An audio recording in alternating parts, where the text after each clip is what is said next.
of Christ. Zita rangu ndinoitwa Maitinofa. Ndinopindira paChitungwiza Church of Christ. Kwese kwese kwamungadai muri, vari kumabasa, vari kuzvikoro, vari mudzimba, kunyangwe vari pakufamba.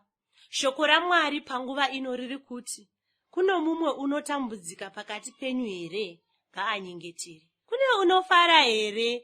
Ngaaimbe nziyo. Uyai nyamusi, vanhu vepasi, Madanwa, zvino, ndiTenzi, M'ponesi, ari pakati, pedu nesimba, Wati, Uyai, Zvakanaka,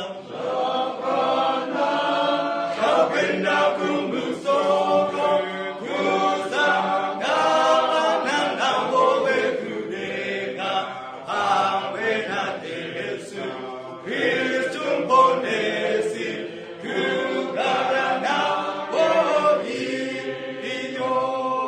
Regai, vacheche, kuti, vauye, Ngavafarise, nyamusi, mumwoyo, Ngavasarure, mwana M'ponesi, Zvakanaka, kuenda kumusoro, Kusangana, navo, vekudenga, Pamwe naJesu, Kristu M'ponesi, kugara navo,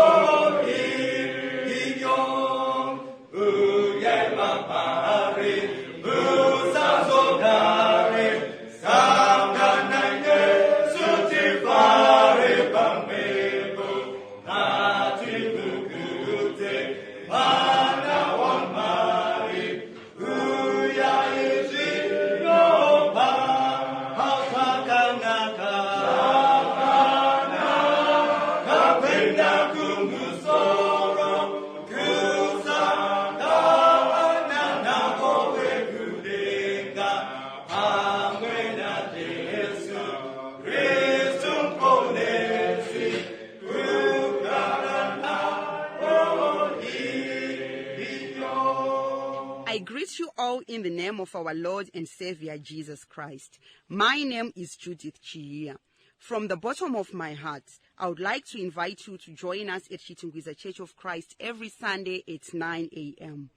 For more information, feel free to email using chitungwiza@churchofchrist.co.zw or send a message on the following number 0773 649 329 0773 649 329.